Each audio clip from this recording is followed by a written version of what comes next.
Welcome back. We're diving into something pretty relevant today, I think. Something that probably touches all of our lives. Yeah, definitely. We're going to be taking a deep dive into, well, basically how much time we all spend on our devices on the internet, all that. Mm-hmm. And we're going to be looking at this idea of the digital Pied Piper effect, Okay. which comes from the research we've been looking at, called the digital Pied Piper effect, appropriately enough. Interesting. I think, we've all felt that pull, that feeling of like endless scrolling, Yeah, absolutely. like where does the time go? And then all of a sudden, it's 3 in the morning. Yeah. So we're going to unpack all that, try to understand why it's so compelling and maybe even a little bit worrisome at times. Right. So I guess to get started, we hear these terms thrown around all the time, right? Like internet addiction and screen dependency. Like, is this really a thing? Well, it's interesting, right? Because we use these terms so casually. But the medical world, addiction medicine specifically, is still kind of trying to figure all this out. Yeah, so it's almost like we've named the problem before we've even fully defined it. In a way, yeah, absolutely. There are terms that are out there like internet addiction disorder, screen dependency disorder, all these different things, problematic and compulsive internet use, pathological video game use, mobile phone dependence, social media addiction. There's all these different things. Oh, you can get really specific with it, huh? Like Facebook addiction, Yeah. Digital dementia, even. digital dementia. Yeah. Wow. Okay. So, but are these like officially recognized medical conditions? Not necessarily, no. I mean, some are more recognized than others, but it really highlights the fact that this is an evolving issue, right? Like, the research is still ongoing. Right. It's kind of like the Wild West out there. Totally, yeah. So I guess this kind of brings me to my next question, which is like, why is this digital world, why does it feel like such a rabbit hole, as our source calls it? Okay, yeah. So the source, the digital Pied Piper effect, talks about this lack of what they call stopping cues in the digital world. Stopping cues. What does that mean? So think about it this way. In the, old school media, like a physical newspaper, right? Yeah, yeah. You get to the last page and you're done. That's it. Right. There's a clear end. Exactly. A clear stopping cue. You're finished. Or, a magazine or, even a TV show, right? It has a beginning and an end. You make a good point. Yeah. Because with like Netflix, you could just keep hitting next episode. Exactly. It never ends. Right. And so what the source is saying is that the digital world kind of lacks these natural stopping cues, like social media feeds, news articles, videos. It's just a constant stream. It really is. It's like a bottomless pit of content. Right. And so this feeds into, our addictive tendencies. It's like you can just keep falling deeper and deeper into the feed. Yeah, it really is. And so that's one of the things that the source highlights as to why this digital world can be so hard to escape. So that makes sense. And it's not just, about wasting time, right? The source actually gets into some pretty serious, like, social consequences, too. Oh, absolutely. Yeah. Like cyberbullying, for instance. Yeah. Big concern.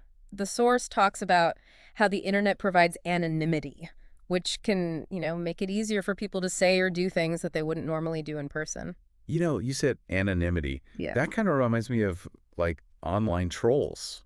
Exactly. They feel like they can hide behind, fake usernames and just be really nasty. Right, yeah. That disinhibition effect, it Right. can definitely be a problem. And then there's this whole issue of, like, distorted reality online, right? Yeah, It's like absolutely. everyone's presenting these perfect lives, on social media. Yeah. And I feel like that can really mess with, especially young people, their self-esteem, their mental health. Yeah, I mean, it can create these really unrealistic expectations. It's almost like everyone's just showing you the highlight reel of their lives. Yeah, like no one's posting about, Yeah. doing their laundry or, sitting in traffic. Exactly. And so, that can lead to, people feeling inadequate, anxious. Right. And speaking of mental health, the source connects excessive device use, Yes. like to a whole bunch of issues, right? Yeah. Like mood swings, feelings of isolation, Yeah. depression. Yeah.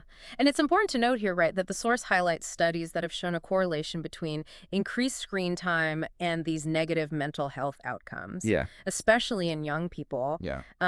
It's not just about the content they're consuming, but it's also this social comparison aspect. Right, right. And the constant pressure to be connected. Yeah, you always have to be, on and available. It's exhausting. And, it makes you think twice about that whole fear of missing out thing, doesn't it? Oh, for sure. Like maybe we're actually missing out on, real life experiences by being so plugged in all the time. Absolutely. And that's something, that the source really wants to emphasize. Yeah. And there was this one thing that the source talked about that honestly kind of freaked me out a little bit. Oh, yeah. What was that?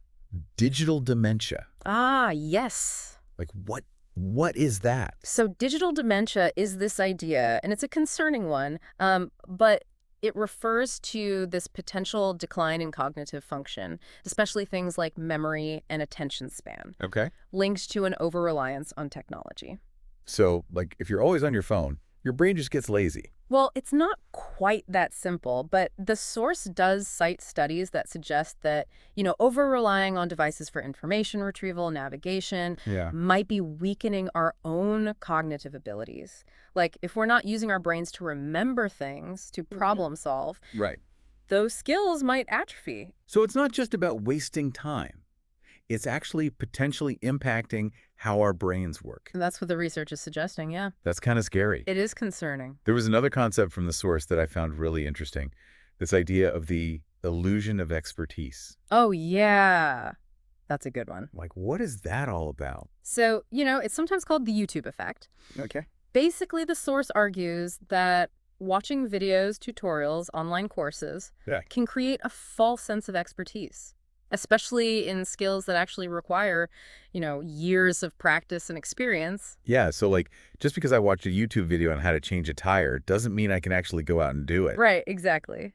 Or, you can watch someone bake a cake online, Mm-hmm. but that doesn't make you a pastry chef. Right, right. And so this illusion of expertise can actually be detrimental when it comes to, critical thinking, problem solving in the real world. It's easy to forget that there's often like a lot more to something than what you see in a quick video. Absolutely. Yeah. So we've talked about like the mental and social impacts, but the source also like delves into some economic and societal consequences too, right? Oh, yeah, definitely. Like this whole issue of class divide being like made worse by online displays of wealth.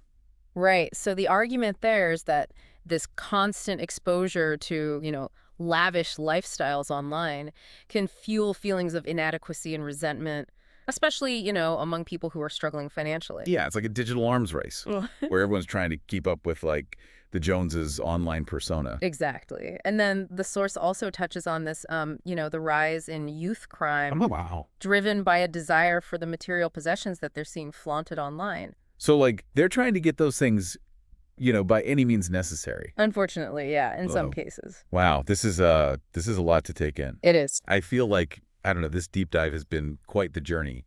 And I don't know about you, but I'm feeling a lot more aware of like, both the allure and the potential pitfalls of, this digital world that we live in. Yeah, absolutely. And I think that's the first step, right, is just being aware, Right. being mindful of, our digital consumption Yeah. and its potential impact on our lives, our mental health, our society. Yeah. So, I guess as you go forth and navigate this, digital landscape, Mm. I guess think about this. Can we harness the power of technology for good, Yeah. while also like mitigating these negative effects? Mm-hmm. Yeah, That's something to ponder, I I have think. a big question. Well, thank you for joining us on this deep dive.